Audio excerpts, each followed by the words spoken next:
नमस्कार, बहुत बहुत स्वागत है आप सभी का साधना प्लस न्यूज में। मैं हूं आपके साथ आदर्श तिवारी। आप हमारी खास पेशकश देख रहे हैं। आज डॉक्टर्स डे है और इस मौके पर 1 जुलाई को महान चिकित्सक बिधान चंद्र रॉय की याद में इसे मनाया जाता है। केंद्र ने साल 1991 में इसकी शुरुआत की थी। डॉक्टर बिधान चंद्र रॉय एक महान डॉक्टर के साथ पश्चिम बंगाल के दूसरे मुख्यमंत्री भी रहे। उनका जन्म 1 जुलाई 1882 को बिहार के पटना के खजाची में हुआ था। रॉय ने अपनी प्रारंभिक शिक्षा भारत में और उच्च शिक्षा इंग्लैंड में पूरी की। बताया जाता है कि महात्मा गांधी के कहने पर ही उन्होंने सक्रिय राजनीति में कदम रखा और निस्वार्थ भाव से लोगों की सेवा करते हुए अपना जीवन त्याग दिया।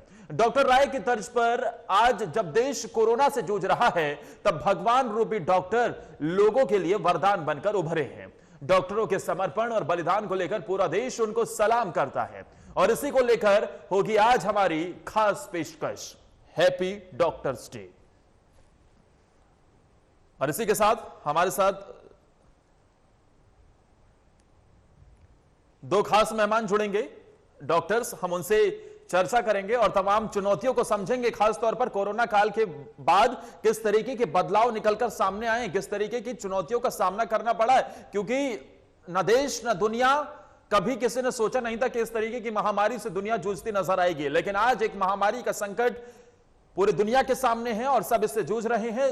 सेकंड वेव में देखा हमने किस तरीके से लोगों की परेशानियां बढ़ती नजर आई, तो वहीं फर्स्ट वेव और सेकंड वेव में फ्रंट लाइन वर्कर के तौर पर काम कर रहे डॉक्टर्स, नर्सेज, मेडिकल स्टाफ अपनी सेवा करते देते हुए कितने डॉक्टर्स ने अपनी जिंदगी भी गंवा दी। सवाल कई हैं। एक तरफ कोरोना काल में किस तरीके की चुनौतियां निकलकर सामने आई, तो वहीं साथ ही यह भी सवाल है कि आखिर अब इसके बाद यह प्रोफेशन कितना बदलता हुआ नजर आएगा। हमने यह भी देखा कि किस तरीके से इलाज के लिए लोग दर दर भटकते भी नजर आए। गरीब लोगों के इलाज के लिए क्या व्यवस्थाएं आज देश में हैं। स्वास्थ्य जो सबका अधिकार है, तो क्या समान रूप से सभी को हेल्थ फैसिलिटीज नहीं मिलनी चाहिए। तो हमारे साथ डॉक्टर अंशु साहू जो कि डेंटिस्ट हैं और साथ ही डॉक्टर अभिषेक कुमार जो कि फिजिशियन हैं, दोनों जुड़ गए हैं। आप दोनों का बहुत बहुत स्वागत है और सलाम है साधना प्लस न्यूज की तरफ से आप सभी डॉक्टर्स को, जो फ्रंट लाइन पर काम करते हुए इस कोरोना जैसी जंग से दुनिया को कैसे आजाद कराया जाए, कैसे इससे जंग जीती जाए, इसमें लगातार दिन रात सेवा कर रहे हैं।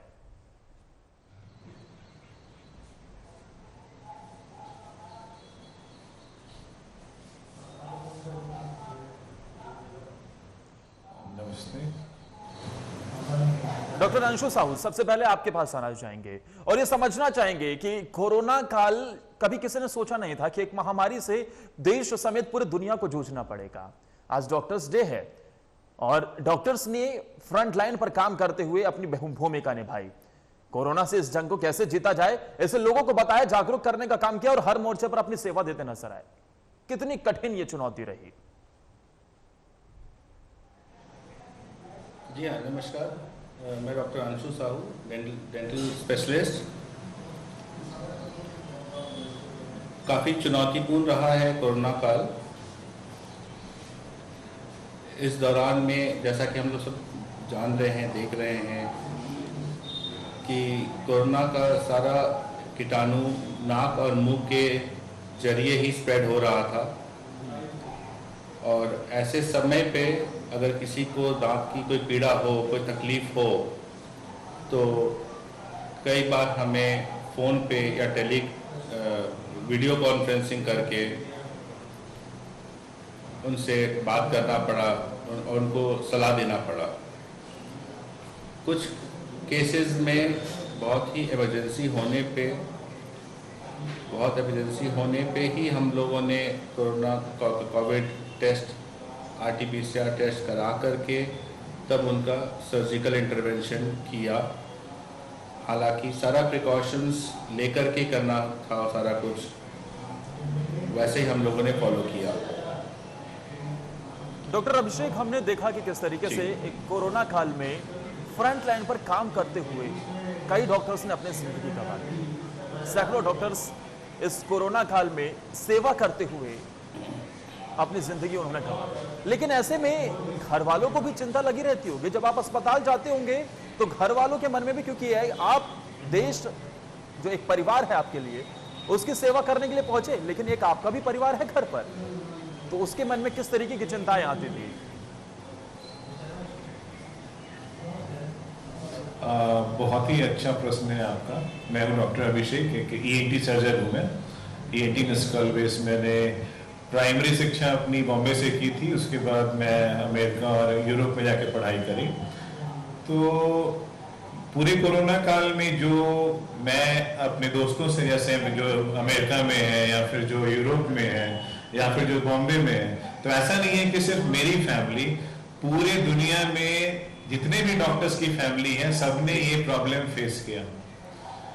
और मुझे खुद कोरोना हो गया था जिस समय बीच में, when I was basically we can't say no to the patient, और खासकर जब इमरजेंसी है तो रात में 2 बजे भी आपको जाना ही पड़ता है, आपको सारी काम करनी ही पड़ती है। आप ये नहीं कह सकते हैं कि मैं डॉक्टर हूं तो मैं ये काम नहीं करूंगा, या फिर अभी जिस समय जो कोरोना का काल था उस हमारे लिए तो और ज्यादा एक्टिव काल था, और अभी भी एक्चुअली में है। अभी तो मेरे में एंटीबॉडी है, तो अभी तो chances of getting me corona is very less, क्योंकि मेरे में काफी हाई एंटीबॉडी है, बिकॉज अभी मुझे इन्फेक्शन हुआ था। बट उस समय सबको काफी डर लगता था, in spite of having proper PPE kit. चारों तरफ से हम लोगों ने सब कुछ पहना होता था, पेशेंट के साथ इंटरेक्शन में सारे पीपीई किट्स होती थी। जब हॉस्पिटल्स जा रहे हैं, जो सोशल डिस्टेंसिंग हो गई या फिर क्लीननेस हो गया, या पेशेंट के साथ इंटरेक्शन के बीच में जो प्रोटेक्टिव इक्विपमेंट्स हो गए, सब कुछ करने के बाद में भी, चाहे हमें हो चाहे हमारी फैमिली को हो, डर तो बहुत लगता था। और लेकिन डर से क्या होता है, आखिरकार अगर हम एक डॉक्टर बनते हैं तो कहीं ना कहीं या हमेशा हमारे मन में एक जज्बा होता है कि हम जो हमारी जीवन है, जो हमारा जीवन जिंदगी है, वो पेशेंट्स के लिए है, वो सबके भलाई के लिए है, वो किसी को ठीक करने के लिए है। तो अगर रात में आप 2 बजे भी अगर ये देखते हैं कि कोई इमरजेंसी पेशेंट आया हुआ है और उसकी जान खतरे में है, और अगर हॉस्पिटल से आपको लिए कॉल आता है, तो आप एक बार भी मन में ये नहीं सोचते हो कि मुझे कोरोना हो जाएगा या फिर मुझे प्रॉब्लम्स आ जाएगी या इसको ये हो जाएगा। आप तुरंत तैयार होते हो और जाके पेशेंट को जो प्रॉब्लम है उसको सॉल्व करते हो। तो बीइंग ए डॉक्टर, और जैसा कि मैंने बताया कि मेरे दोस्त चाहे वो यूएस में हो या फिर यूरोप में भी, I was there for a long time, I studied my basic education from Bombay. तो it's not just me person somewhere here, पूरे दुनिया में हर एक डॉक्टर्स का नियर अबाउट सेम सिचुएशन है। डॉक्टर हर्ष, जाहिर तौर पर चाहे बात आपके जैसे हजारों लाखों डॉक्टर्स जो कि निस्वार्थ भाव से इस कोरोना काल में अपनी सेवा देते नजर आए फ्रंट लाइन पर, ये बिना सोचे कि उनका परिवार घर पर इंतजार कर रहा है, उनके मन में भी चिंताएं होती हैं। आप लगातार निस्वार्थ भाव से सेवा करते रहे, लेकिन डॉक्टर अंशु, इस बीच कई हमने ऐसी भी खबरें देखी कि जहां पर डॉक्टर्स की तरफ से कहीं पर ये कहा जाए कि फीस जो था ओवरचार्ज किया जा रहा था, कहीं पर रेमडेसिविर की काला बाजारी में भी डॉक्टर्स निकलकर सामने आए। तो एक तरफ जहां दुनिया ऐसी महामारी से जूझ रही है, तो दूसरी तरफ इस तरीके से कुछ डॉक्टर्स जो कि कहीं ना कहीं गलत काम करते नजर आए, उनके लिए आप क्या मैसेज देना चाहेंगे और क्या मैसेज कन्वे करने चाहेंगे साथ में प्लस से? जी हाँ सर, दो तीन चीजें बताना चाहेंगे इस मामले में। एक्सेप्शंस हर जगह रहते हैं, 2% 3% लोग गलत काम कर सकते हैं, पर उसको लेके हम लोगों के मन में कभी भी निराशा या हताश नहीं होना चाहिए हम लोगों को, क्योंकि दूसरी तरफ हमने खुद इस चीज़ को देखा है कि मैंने जिन 100% देखा है लोगों को अपना निस्वार्थ भाव से काम करते हुए, चाहे वो मैनेजमेंट ऑफ द हॉस्पिटल हो, चाहे वो मैनेजमेंट ऑफ द क्लिनिक हो, रिसेप्शन से लेकर के स्वीपर तक, जिन लोगों ने भी कोरोना काल में काम किया, उन लोगों ने बहुत ही ज्यादा जुझारूपन दिखाया है, रिस्क लिया है। जैसा कि अभी डॉक्टर अभिषेक सर बता रहे थे, पूरे दुनिया में सबके फैमिली वरीड हैं, परेशान हैं, चिंतित हैं कि हमारे घर के डॉक्टर जाके काम कर रहे हैं, फ्रंट लाइन वॉरियर्स काम कर रहे हैं, लेकिन जिन लोगों ने ऐसा गलत किया उन लोगों को भगवान देख रहा है। पर हम लोगों को उत्साहित रहना चाहिए और विश्वास रहना चाहिए कि 99% लोगों ने अच्छा काम किया है, मेहनत से काम किया है, जान पे खेल के काम किया है अपना। और हम हर एक व्यक्ति को धन्यवाद देते हैं आपके चैनल के माध्यम से, जिन्होंने डॉक्टर्स का मान बढ़ाया है, स्वास्थ्य सेवा का मान बढ़ाया है, चाहे वो रिसेप्शन में बैठे हुए टीम मेंबर हो, चाहे वो पैथोलॉजिस्ट डिपार्टमेंट में हो, फ्रंट लाइन में हो, चाहे वो पीछे से सपोर्ट दे रहे हो। सभी ने बहुत मेहनत किया है और आगे भी उम्मीद है मेहनत करते रहेंगे। डॉक्टर अभिषेक, इस बीच बीते दिनों हमने देखा कि किस तरीके से एक मुद्दा लगातार जोर शोर से उठता रहा। आयुर्वेदिक बनाम एलोपैथी का ये मुद्दा पिछले कई दिनों से गरमाया हुआ है, लेकिन ये समझना चाहेंगे, हालांकि एलोपैथी का अपना अलग महत्व है, होम्योपैथी का अलग महत्व है, आयुर्वेदिक का अलग महत्व है, तो ये जो बीते दिनों से बहस छिड़ी हुई है उसे आप किस तरीके से देखते हैं? मेरे हिसाब से जो बहस अननेसेसरली एक बनाया गया है, और सारी की सारी पैथी की जो बेसिक डिजायर है, जो बेसिक गोल है, वो है पेशेंट्स को बेहतर करना, पेशेंट को ठीक करना, पेशेंट को बेस्ट लाइफ देना, उनकी जीवन से जो बीमारी है उसको हटाना। अब आपस में फाइट कर रहे हैं, क्यों कर रहे हैं, ये बिल्कुल सही नहीं है। हमारी जो आयुर्वेदिक मित्र हैं, जो डॉक्टर्स हैं, या फिर हमारी जो एलोपैथी जो डॉक्टर्स हो गए, या जो होम्योपैथी, सबकी अपनी अलग अलग पैथी है, अलग अलग तरीके का ट्रीटमेंट है। हाँ, प्रॉब्लम जो हम एलोपैथी डॉक्टर ये बोलते हैं कि क्रॉस पैथी मत कीजिए। अगर आप आयुर्वेदिक पढ़ाई कर रहे हैं, जैसे कि मैं आयुर्वेदिक दवा नहीं लिख सकता, मैंने उसके बारे में नहीं पढ़ाई की है, मुझे उनके साइड इफेक्ट्स नहीं पता है, मुझे उसके बारे में क्या हो रहा है नहीं पता है, तो क्रॉस पैथी नहीं होनी चाहिए। Before writing the medicine, before doing some procedures, the doctors need to be confident about what they are doing. They were supposed to learn through in and out. जो भी चीज, जो पैथी हो, वो सारी की सारी एविडेंस बेस्ड हो। ऐसा नहीं हो कि आपने नहीं किया है, इसके अलावा जैसे जो क्रॉस पैथी में होम्योपैथी के डॉक्टर्स अगर एलोपैथी की दवा लिखते हैं, या आयुर्वेद के डॉक्टर्स आज के दिन में एलोपैथी की दवा लिखते हैं या प्रोसीजर्स करते हैं, तो इसके में स्पेसिफिकली वो गलत है। अपनी पैथी जो उन्होंने अपनी उतनी दिन तक पढ़ाई करी है, और सारी पैथी का जो इकलौता गोल है वो है पेशेंट को ठीक करना। तो क्रॉस पैथी को रोका जाए। जिस चीज में आपने उतने जीवन अपने दिए हैं, जैसे एक आयुर्वेद डॉक्टर को बनने में भी सालों साल लग जाते हैं, तो जिसमें उन्होंने 6 साल 9 साल पढ़ाई करी है अपनी, वो पढ़ाई करें, उससे पेशेंट को ठीक करें। क्रॉस पैथी जिसके बारे में आपने बिल्कुल पढ़ाई नहीं की है, उससे पेशेंट को ठीक करने का लाइसेंस ना गवर्नमेंट को देना चाहिए, ना डॉक्टर्स को उससे ठीक करने की कोशिश करनी चाहिए, बिकॉज वो फिर पेशेंट के जान के साथ खिलवाड़ हो जाएगा, जो कि बिल्कुल गलत है।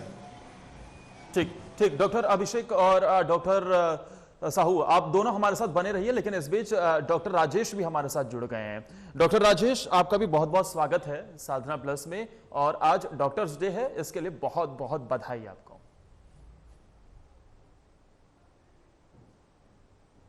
जानते हैं विधान चंद्र रॉय, जो कि वेस्ट बंगाल से बिलीव करते थे, एक डॉक्टर थे और वेस्ट बंगाल के सेकंड मुख्यमंत्री थे, द्वितीय मुख्यमंत्री थे।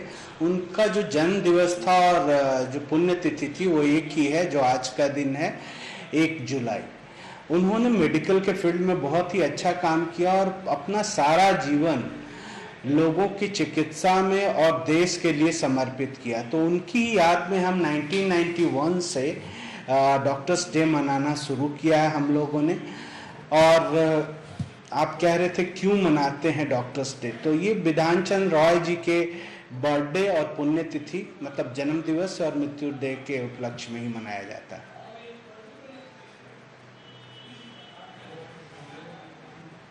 डॉक्टर राजेश, आज के दिन हमारे दर्शकों को और आप क्या कहना चाहते हैं? शिक्षा मिलती है, बल्कि मैं कहूँगा कि उनकी जीवनी जब आप पढ़ेंगे तो पूरे समाज के लिए वो एक आदर्श थे। उन्होंने चाहे एज ए डॉक्टर और एज ए पॉलिटिशियन समाज को हमेशा समर्पित होकर समाज के लिए ही कार्य किया। और जैसा कि आप जानते हैं कि ये अभी जो हम कोरोना महामारी से गुजरे हैं, तो हम सभी लोग, चाहे हम डॉक्टर हो या समाज का कोई भी व्यक्ति हो, उनको समझ में ये बात बहुत अच्छी तरह आ गई कि डॉक्टरों का क्या महत्व है। स्किल्ड मेडिकल मैन पावर जो है किसी भी देश के स्वास्थ्य को और किसी देश को चलाने के लिए अहम भूमिका निभाता है। साथ ही जो पॉलिटिशियंस है, आप देखें कि हम एक बड़ी आपदा के दौर से इस बार गुजरे हैं और इसमें हम समाज के जितने भी लोग थे उन सब का योगदान रहा है, लेकिन पॉलिटिशियन और डॉक्टर उनका खास योगदान मैं मानता हूं इस समय, क्योंकि ये जो लोग थे उन्होंने अपनी सारी शक्ति झोंक दी समाज के स्वास्थ्य को और समाज के मतलब लोगों की जीवन को बचाने के लिए। तो हम सब उनसे काफी प्रेरित हुए हैं, बिधान चंद्र रॉय जी से, और हम प्रत्येक डॉक्टर ये चाहते हैं कि हम भी उनकी तरह जो है एज ए डॉक्टर समाज की सेवा कर सके। पॉलिटिशियन होना उनका एक अपना अलग रोल था, लेकिन एज ए डॉक्टर हम सबों के लिए वो एक आदर्श हैं। बिल्कुल जाहिर तौर पर। लेकिन डॉक्टर राजेश, आप चाइल्ड स्पेशलिस्ट हैं, इस कोरोना काल में माता पिता अपने बच्चों की देखभाल कैसे करें, आप हमारे दर्शकों को बताइए जरा।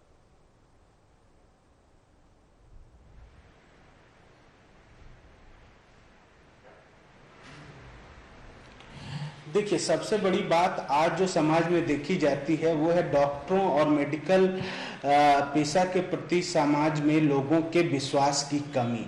और यही वजह है कि जब भी किसी तरह की दुर्घटना होती है, एक डॉक्टर किसी की जान नहीं बचा पाता है, चाहे उसका कारण कोई भी हो, मेडिकल इंफ्रास्ट्रक्चर हो, डिजीज इटसेल्फ, या ड्यू टू एनी कॉज, अगर पेशेंट नहीं बच पाता तो उसका जो सारा ब्लेम होता है वो डॉक्टरों पे डाल दिया जाता है। और डॉक्टरों के साथ कई बार दुर्व्यवहार भी होता है और उनकी कई बार पिटाई भी होती है। तो ये बात जो मैं समझता हूं कि इस आपके चैनल के माध्यम से मैं बताना चाहूँगा कि कोई भी इंसान, चाहे वो डॉक्टर हो या कोई भी व्यक्ति हो, किसी की जान को से खेलना नहीं चाहता। हर व्यक्ति चाहता है कि उसके हाथ में जो प्राण है जिसको बचा सकता है वो अपनी पूरी ताकत झोंक देता है और उसको बचाने की कोशिश करता है, पर कई बार बचा पाना संभव नहीं होता। तो जो डॉक्टरों के साथ जो दुर्व्यवहार हो रहा है उसके लिए मैं कहना चाहूँगा कि समाज के लोग जागरूक हों, समझें कि एक डॉक्टर जो है उसकी कुछ लिमिटेशंस है। हर व्यक्ति, हर डॉक्टर बचाना चाहता है अपने पेशेंट को, लेकिन हर बार नहीं बचा सकता। इसका ये मतलब नहीं लिया जाए कि उसमें डॉक्टर, या तो डॉक्टर में कमी थी या किसी के डेथ का कारण डॉक्टर था। अभी कोरोना में आपने देखा होगा कि कई लोग सेल्फ मेडिकेशन करते रह गए शुरू में और काफी लेट से अस्पताल पहुंचे। मेडिकल इंफ्रास्ट्रक्चर की कमी रही, ऑक्सीजन की कमी रही, कई सारे कॉजेस थे जिसके वजह से डेथ्स हुए हैं। उसके लिए हम भी चिंतित हैं, हमें भी उतना ही दुख होता है जितना अटेंडेंट्स को और उनके दूसरे लोगों को होता है। हम भी चाहते हैं कि हर किसी को बचाएं, लेकिन एक सिंगल डॉक्टर नहीं होता जो हर जो खराब आउटकम है, जो डेथ्स है, उसके लिए जिम्मेदार हो। तो एक आपसी जो समाज और डॉक्टर के बीच का जो रिश्ता है उसको स्ट्रांग बनाने की जरूरत है, उसमें मजबूती आनी चाहिए। और समाज के बीच में भी एक समन्वय बनना चाहिए और इसको लेकर जो हमने देखा कि किस तरीके से कई घटना निकलकर सामने आई जहां पर डॉक्टर्स के साथ हाथापाई भी की गई, तो इसी को लेकर वो कहते नजर आए। बहुत बहुत शुक्रिया डॉक्टर राजेश आपका हमारे साथ जुड़ने के लिए। और डॉक्टर राजेश चाइल्ड स्पेशलिस्ट हमारे साथ जुड़े हुए थे, तमाम सवालों का जवाब दे रहे थे, लेकिन इस बीच हमारे साथ अभी लगातार डॉक्टर अभिषेक और डॉक्टर अंशु साहू लगातार बने हुए हैं। डॉक्टर अभिषेक, हमने ये भी देखा कि कोरोना काल के बाद कोरोना की जो सेकंड वेव थी, सेकंड वेव जैसे जैसे खत्म हो रही थी तो ब्लैक फंगस के मामले बढ़ रहे थे, और ऐसे में जो आंकड़ा मेरे पास अभी आया है उसके मुताबिक आपने राजधानी रांची में सबसे ज्यादा मरीजों को ठीक किया है, तो ये चुनौती किस तरीके से देखें? ब्लैक फंगस जैसे मैंने टोटल 28 लोगों की सर्जरी की है। तो ब्लैक फंगस के बारे में ऐसा है कि पहले भी हमें ब्लैक फंगस मिलते थे, जैसे मैं ईएनटी सर्जन हूँ, साल में 1 या 2 केसेस। बट अभी पोस्ट कोरोना में जो जैसे कोरोना एक अपने आप में पैंडेमिक था, एक ब्लैक फंगस की एपिडेमिक आई हमारे कंट्री में, और रीजन ये था कि कोरोना की जो ट्रीटमेंट थी उसमें स्टेरॉइड्स को यूज किया गया। स्टेरॉइड्स के कारण लोगों का ब्लड शुगर बढ़ा, डायबिटीज जिनमें नहीं था उसमें डेवलप हो गया, जिसमें डायबिटीज थी वो अनकंट्रोल्ड हो गई, तो लोगों की इम्यूनिटी काफी कम हो गई। एक तो कोरोना के कारण, दूसरा स्टेरॉइड के कारण, तीसरा अनकंट्रोल्ड शुगर के कारण। तो मैक्सिमम पेशेंट्स जो मैंने देखे वो सारे के सारे अनकंट्रोल्ड शुगर वाले थे, and that was because of the steroids they were given for the treatment of corona. अब ब्लैक फंगस, एक्चुअली में फंगस को हम लोग 2 तरह से बता सकते हैं, एक मेडिकल फंगस, दूसरा सर्जिकल फंगस। तो बाकी जितने भी हम लोग जैसे व्हाइट फंगस, पिंक फंगस वगैरह सुनते हैं तो वो दवा से ठीक की जा सकती है, लेकिन ये जो ब्लैक फंगस है जिसको म्यूकरमाइकोसिस या राइजोपस्पी कहते हैं, एक्चुअली में ब्लैक फंगस ब्लैक नहीं होता है, खुद व्हाइट कलर का होता है, लेकिन जो भी चीज को अफेक्ट करता है वहां नेक्रोसिस के कारण ब्लैक कलर का हो जाता है वो एरिया, इसीलिए इसको ब्लैक फंगस बोलते हैं। तो बीबीसी ने सबसे पहले इसको ब्लैक फंगस बोला, तो फेमस ने भी ब्लैक फंगस हो गई है। तो जो ब्लैक फंगस है इट्स अपने आप में एक सर्जिकल फंगस हो गया, इसमें आपको सर्जरी करके जितने एरिया में ब्लैक फंगस है सबको हटाना होता है, और साथ में फिर दवा दी जाती है जो एम्फोटेरिसिन, कोसाकोनाजोल और कुछ और दवा है। तो पहले कहते थे कि अगर किसी को ब्लैक फंगस हो गया तो 50 से 70% लोगों की मृत्यु हो जाया करती थी, लेकिन अभी जो मैंने देखा है, और खासकर जो ईएनटी या फिर एंडोस्कोपी डेवलप हुई है, डॉक्टर्स की स्किल डेवलप हुई है, एम्फोटेरिसिन दवा आया है, कोसाकोनाजोल दवा आया है, तो मोर्टालिटी डेफिनेटली काफी घटी है पहले से, और ट्रीटमेंट भी काफी बेहतर हुआ है पहले से। और हम लोगों ने एज ईएनटी सर्जन्स जो हम लोगों ने सबने मिलके ये जो ब्लैक फंगस का अभी जो महामारी थी बहुत अच्छे से सामना किया है, और मैक्सिमम पेशेंट्स अच्छे हैं और they are doing really very well. अब जैसे जैसे कोरोना का समय खत्म होता जा रहा है और तो ब्लैक फंगस भी अपने आप खत्म होता जा रहा है। बिल्कुल, लेकिन डॉक्टर अभिषेक अभी तो कोरोना की सेकंड वेव खत्म हुई है, तीसरी वेव की आशंका उससे पहले ही आ गई है कि तीसरी वेव भी आ सकती है, और उसमें सबसे ज्यादा ये बच्चों को अफेक्ट करते नजर आएगी। देखिए बोलिए डॉक्टर। ये अपने आप में कहीं भी प्रूवन फैक्ट नहीं है कि ये तीसरी वेव बच्चों को, हाँ एक अनुमान लगाया जा रहा है कि तीसरी वेव में बच्चे बहुत ज्यादा इफेक्टेड होंगे। इट्स नेवर प्रूवन, ये कहीं भी प्रूव नहीं हुआ है कि तीसरी वेव में, पहला तो तीसरी वेव आएगी और उसमें बच्चे बहुत ज्यादा होंगे। अगर आप मेरे से पर्सनल पूछोगे तो आई विल टेल, मैं अपने पेशेंट्स जो मेरे पास आते हैं मैं उनका एंटीबॉडी टेस्ट कराता हूं यूजुअली, बिकॉज कोरोना से सिर्फ जो रेस्पिरेटरी या फिर आईसीयू पेशेंट जो हम लोग इसके बारे में बात करते हैं, सिर्फ वैसे ही पेशेंट नहीं होते हैं। A lot of patients are having neuropathy, किसी का स्मेल नहीं होता है, किसी को टेस्ट नहीं होता है, किसी के चेहरे पे अजीब तरह की सेंसेशंस आती है, तो बहुत सारे प्रेजेंटेशंस कोरोना के पेशेंट लेके आते हैं। तो मैं अपने पास जो मेरे पास पेशेंट्स आते हैं मैं उनमें से बहुत लोगों की एंटीबॉडी टाइटर कराता हूँ, और whatever I have seen so far, I have seen in city of Ranchi more than 90% people whoever I have tested are antibody positive। अगर आपके शरीर में एंटीबॉडी है तो आपको कोरोना हो ही नहीं सकता। जैसे मेरे शरीर में भी एंटीबॉडी है तो मुझे कोरोना नहीं हो सकता, ना मैं दूसरे को कोरोना दे सकता हूँ। सिमिलरली अंशु के शरीर में भी एंटीबॉडी है तो ना इनको कोरोना हो सकता है, ना ये किसी को कोरोना दे सकते हैं। कारण जो हम इतना जबरदस्त जो वैक्सीनेशन अभियान लगाए हुए हैं या कर रहे हैं ताकि हर एक आदमी के शरीर में एंटीबॉडी टाइटर रहे। बिल्कुल सही तौर पर वैक्सीनेशन से एंटीबॉडी डेवलप होगी बॉडी में, और उसी से हम कोरोना से जंग जीत सकते हैं। और इसी को लेकर तीसरी वेव की आशंका को भी आप कह रहे हैं कि ज्यादा से ज्यादा अगर एंटीबॉडी आपके शरीर में होती है तो कोरोना का कोई खतरा नहीं है। लेकिन डॉक्टर अभिषेक और डॉक्टर अंशु, आखिर में मैं आप दोनों से 2 सवाल लेना चाहूंगा। पहला सवाल तो यह है कि अब इस कोरोना काल के बाद, क्योंकि एक महामारी जो दुनिया के सामने निकलकर सामने आई, अब यहां से जो नए एस्पिरेंट हैं इस फील्ड में आ रहे हैं, उनके लिए प्रोफेशन अब कितना बदलता हुआ देख रहे हैं, और साथ ही दूसरा सवाल एक बहुत छोटा सा ये भी होगा मेरा आप दोनों से, बहुत जल्दी जल्दी जवाब दीजिएगा, वक्त की बहुत कमी है मेरे पास, कि देखा हमने किस तरीके से इस कोरोना काल में लोग जिनके पास पैसे थे उन्हें इलाज मिलता नजर आया, लेकिन कई लोग अस्पताल पहुंच ही नहीं पाए, अस्पताल तक उन्हें सुविधाओं का लाभ नहीं मिल पाया, वो पहले ही अपना दम तोड़ चुके थे। तो ऐसे में क्या समान स्वास्थ्य का लाभ पूरे देश को नहीं मिलना चाहिए, जिसका अधिकार सब पर है, जिस पर सबका अधिकार है? डॉक्टर अंशु से शुरुआत करते हैं, जल्दी जल्दी बताइएगा। देखिए डेफिनेटली, हाँ जी जी जी बिल्कुल बिल्कुल। दो ही चीज हम बोलना चाहेंगे इसमें कि समय के साथ हम लोगों ने समझा है कि स्वास्थ्य का क्या महत्व है, सफाई का क्या महत्व है, और इसलिए हम लोगों ने एज अ डेंटिस्ट, हमारे सभी दोस्तों ने, डेंटिस्ट लोगों ने पेशेंट लोग को बताना शुरू कर दिया है कि रात को ब्रश करके सोना कितना जरूरी है। और एक सॉल्ट, एक मेडिसिन है क्लोरेक्सिडीन, जो कि माउथ वॉश के रूप में आता है, हर जगह उपलब्ध होता है, वो उससे कुल्ला करने से कोरोना वायरस के होने के चांसेस बहुत कम हो जाते हैं। दूसरा, जो सरकार और जो प्रशासन ने सुविधा दिया है, इससे लोगों को बहुत फायदा हुआ है।